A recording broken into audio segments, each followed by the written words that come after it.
Hello दोस्तों, welcome back in this video और आप लोगों का बहुत बहुत स्वागत है सुनो और सीखो के इस नए लेक्चर के अंदर। मेरा नाम है योगेश शर्मा और यहाँ पर मैं करवाता हूँ आपको इंग्लिश के जो कॉन्सेप्ट होते हैं उनको जीरो से लेकर जेड तक करवाता हूँ, बेसिक्स ले लेकर एडवांस तक करवाता हूँ।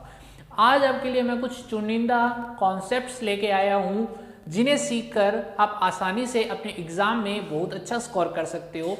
भरोसा रखिए मेरे पर और वीडियो को अंत तक देखिएगा और वीडियो के अंत में आप खुद में एक नया कॉन्फिडेंस डेवलप होता हुआ देख पाओगे। तो शुरू करते हैं हमारे पहले कॉन्सेप्ट के साथ। मैं आपको कुछ सेंटेंस लिख के दूंगा बोर्ड पे, जिनमें मेरे को आप पहले बताओगे कि उनमें क्या एरर है। ऐसा कुछ करके हम शुरू करने वाले हैं।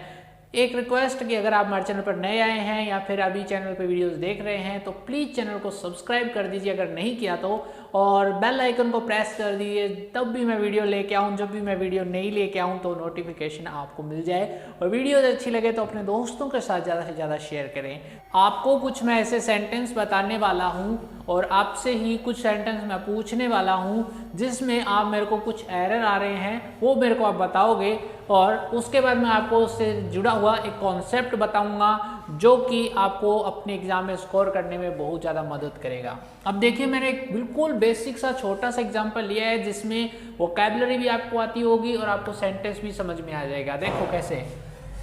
Each of the officer is honest.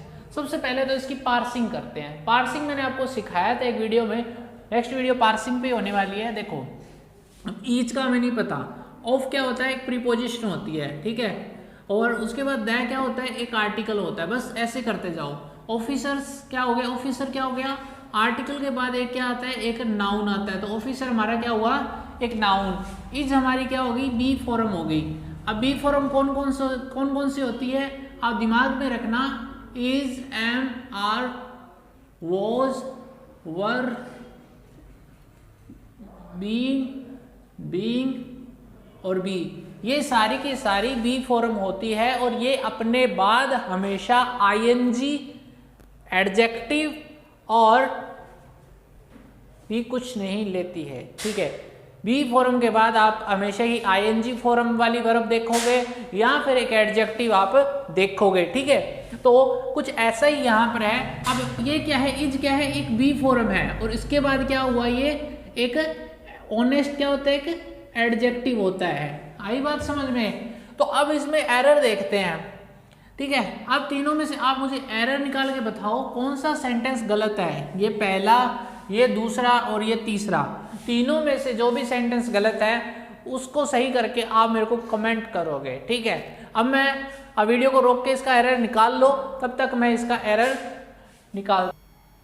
तो अभी मैं एरर बताता हूँ आपको इसमें क्या है। मुझे पूरी उम्मीद आप जिनको आ रहा होगा उन्होंने निकाल लिया होगा, बट मैं आपको ये समझ के करवा रहा हूँ कि आपको जीरो आता है, कुछ नहीं आता, ठीक है। तो मेरे साथ बने रहिए। ईच का मतलब क्या होता है, ठीक है। ईच का मतलब क्या होता है। अब मैंने बोला यहाँ पे ऐसे ग्रुप के अंदर 4 लड़के खड़े हैं। अब मैं ईच बोलूँगा ना तो ईच का मतलब क्या हो गया, प्रत्येक, चारों के लिए बोल रहा है, चारों के लिए बोल रहा है। अब आगे इसने क्या बोल दिया, of the, each of the, चारों में से एक, चारों में से एक, ठीक है, चारों में से एक। Each of the officer is honest. अब नंबर 1 बात तो यहाँ पे ऑफिसर गलत हुआ क्योंकि मैंने क्या बोला, ईच किन्हीं ग्रुप वाले के लिए आता है। तो अब ईच किसी एक के लिए तो आता नहीं।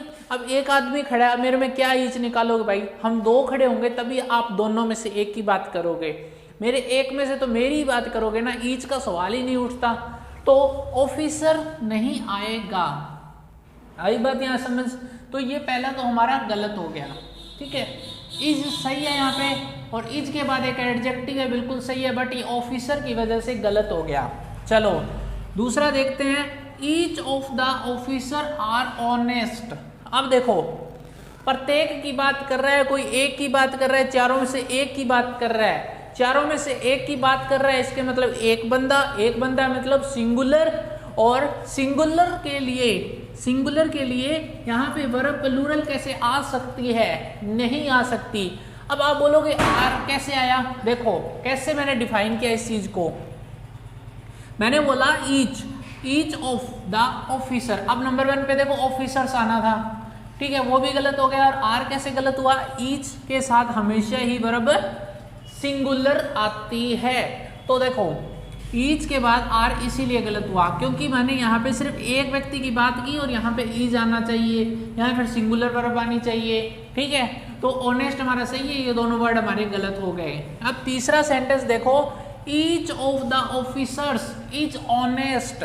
अब देखो ऑफिसर्स में से कोई प्रत्येक ऑनेस्ट है, ठीक है, किसी एक की बात कर रहा है, एक की सेपरेट बात कर रहा है, ये सभी की बात नहीं, और यहाँ पे एक करके बात कर रहा है, इसीलिए यहाँ पे ईज आया और ऑनेस्ट आपको बता दिया। और वर्ब आती है वो जो ये नाउन है वो प्लूरल है। अब चलते हैं इसके कॉन्सेप्ट की तरफ, ठीक है, इस चीज को समझ लिया होगा। अब इसका कॉन्सेप्ट क्या है, आखिर ये वर्क कैसे करता है, देखो जानते हैं। आपको कुछ चीजें बताऊंगा, नोट कर लेना, ठीक है। देखो नंबर 1 तो ईच ऑफ द नंबर 1 आ गया, उसके बाद एवरी वन ऑफ द आ गया, उसके बाद आइदर ऑफ द आ गया, और उसके बाद नाइदर ऑफ द आ गया। ये सारे के सारे क्या करते हैं, ये सारे के सारे अपने बाद एक प्लूरल नाउन लेते हैं, और इनके बाद जो वर्ब आती है वो सिंगुलर, वो क्या आती है, सिंगुलर वर्ब आती है मेरे भाई, ठीक है। Each of the, every one of the, either of the, neither of the. अब जो ईच के लिए मैंने बताया एक एक करके वो इन सब पे लागू होता है। देखो एवरीवन प्रत्येक के लिए बात कर रहा है, ये चारों में से प्रत्येक के लिए बात कर रहा था। आइदर या तो ये या वो, तभी भी ये बात कर रहे हैं ग्रुप में, पर एक बंदे के लिए बात कर रहा है। नाइदर में भी ना तो ये ना वो, एक बंदे के लिए बात कर रहा है। तो यहाँ पे जो नाउन आएगा वो प्लूरल आएगा और वर्ब हमेशा सिंगुलर आएगी। Each, everyone, either, neither, of the लगा होना चाहिए ना, ऑफ द लगा होना चाहिए। अब एवरीवन अगर सिंगल आ जाए, एवरीवन आ गया मान लो, तो एवरीवन के लिए भी सिंगुलर रहेगा, ठीक है। अगले एक बढ़िया कॉन्सेप्ट की तरफ देखो, आपके सामने आपको कुछ फ्रेज लिखे दिख रहे होंगे, a lot of, lots of, some of the, all of the, most of the and plenty of the. इनको ध्यान से देख लो और इनके बाद कॉन्सेप्ट लागू होता है एक, कैसे, अब देखो इनके बाद जो नाउन है ना, अगर नाउन अनकाउंटेबल हो, तो उसके बाद जो वर्ब आएगी ना वो सिंगुलर आएगी। आई बात समझ में? उनके बाद वर्ब सिंगुलर आएगी।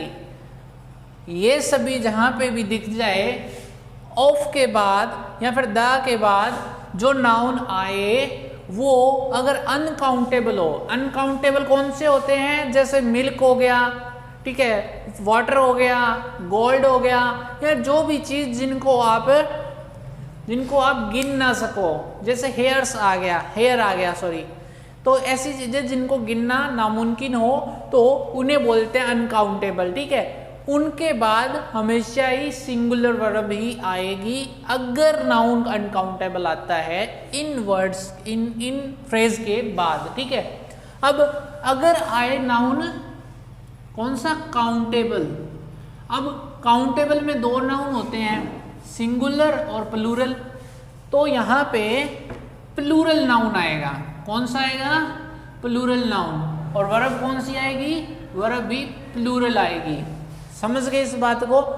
फिर से बता देता हूं, a lot of, lots of, some of the, all of the, most of the, plenty of the के बाद नाउन आएगा, और नाउन कौन सा, अगर अनकाउंटेबल आए तो उसके बाद वर्ब भी सिंगुलर आएगी। अनकाउंटेबल नाउन आएगा उसके बाद वर्ब सिंगुलर आएगी, और काउंटेबल आ गया तो वो प्लूरल आएगा और उसके बाद वर्ब भी प्लूरल आएगी। अब हम इसके कुछ एग्जाम्पल्स हैं, उन एग्जाम्पल को देखकर समझेंगे, ठीक है। और चलो एग्जाम्पल नोट करता हूं मैं। कुछ एग्जाम्पल्स है आपके सामने जिनके जरिए मैं आपको समझाने के प्रयास करूंगा, जो कि हमने बात की थी lot of, lots of, most of the वाले कॉन्सेप्ट की, ठीक है। तो अब देखो पहले इनकी सेंटेंस मार्किंग करते हैं, पार्सिंग करते हैं। देखो कोई भी कॉन्सेप्ट करो, कोई भी क्वेश्चन करो इंग्लिश के अंदर, तो उसकी सेंटेंस पार्सिंग करना सीखो मेरे भाई।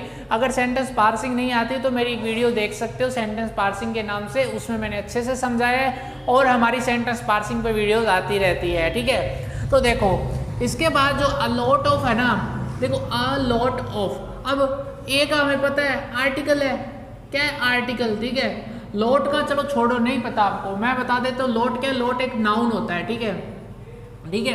लॉट माने होता है कि किसी चीज़ों में से कोई चीज़ लॉट होना, कोई चीज़ एक पीस की बात होना, ठीक है। तो आगे क्या है ऑफ, ऑफ क्या होती है एक प्रीपोजिशन होती है, और बॉयज यहाँ पे क्या है एक नाउन है। कौन सा नाउन है, अब देखो एस लगा हुआ है तो ये क्या काउंटेबल और प्लूरल नाउन है, ठीक है। और इसके बाद मैंने क्या बोला था, वर्ब भी प्लूरल आएगी, तो वर्ब यहाँ पे क्या है प्लूरल वर्ब है, प्लूरल बी फॉर्म है, इसको बी फॉर्म बोलो आप। बी फॉर्म कौन कौन सी होती है मैंने बताई थी, is, am, are, was, were, be, being और बीन, ओके। उसके बाद देखो मैंने बताया था बी फॉर्म के बाद हमेशा आईएनजी वाली फॉर्म आती है, या फिर ईडी वाला एक एडजेक्टिव आ जाता है, ठीक है। ये सही है बिल्कुल। उसके बाद देखो अ लॉट ऑफ मिल्क, अब मिल्क हमारे यहाँ पे क्या है, ये आपको पता होगा, ये आर्टिकल है, लॉट नाउन है, ऑफ एक प्रीपोजिशन है, ऐसे मार्क करते जाया करो। आर्टिकल हो गया, नाउन हो गया, ऑफ ये प्रीपोजिशन होगी, मिल्क एक नाउन हो गया। अब नाउन भी कौन सा नाउन है, अनकाउंटेबल, और ये क्या सिंगुलर है, तो क्या बोला था सिंगुलर वर्ब आएगी, सिंगुलर बी फॉर्म आ गई इसके बाद, ठीक है। और डिस्ट्रॉयड क्या है यहाँ पे, डिस्ट्रॉयड एक एडजेक्टिव है, वो भी कौन सा वर्ब की थर्ड फॉर्म वाला एडजेक्टिव। एडजेक्टिव वाले लेसन में ये पूरा का पूरा चैप्टर करवाऊंगा आपको, बहुत बारीकी से करवाऊंगा। तीसरा यहाँ पे मोस्ट ऑफ मिल्क, अब देखो मोस्ट ऑफ मिल्क में ऑफ क्या हो गया प्रीपोजिशन, नाउन, प्रीपोजिशन, और मिल्क हमारा क्या है फिर से नाउन, और नाउन भी कौन सा अनकाउंटेबल नाउन और सिंगुलर नाउन, तो सिंगुलर वर्ब आ गई, सिंगुलर बी फॉर्म आ गई। और सोल्ड यहाँ पे क्या है, एक एडजेक्टिव है विदाउट ईडी फॉर्म वाला, ठीक है। ये इसके बारे में बात कर रहा है ये, ठीक है। सो गाइज मुझे पूरी उम्मीद है कि आपको ये कॉन्सेप्ट अच्छे लगे होंगे। इस वीडियो को ज़्यादा से ज़्यादा शेयर करना। आज की वीडियो में बस इतना ही, आज काफ़ी लंबी वीडियो नहीं बना पाया क्योंकि बाहर बहुत ज़्यादा नॉइस हो रहा है। मुझे पूरी उम्मीद है कि आपको वीडियो अच्छी लगी होगी। अगर वीडियो अच्छी लगी है तो कमेंट करें और शेयर करें वीडियो को, और लाइक करें वीडियो को, और सब्सक्राइब नहीं किया तो सब्सक्राइब कर लें। और टेलीग्राम का लिंक डिस्क्रिप्शन में मिल जाएगा, वहाँ पे जाएं और इसका study material free of cost पाएँ। सो मिलेंगे अगली वीडियो में, तब तक के लिए जय हिंद, वंदे मातरम, साइनिंग आउट।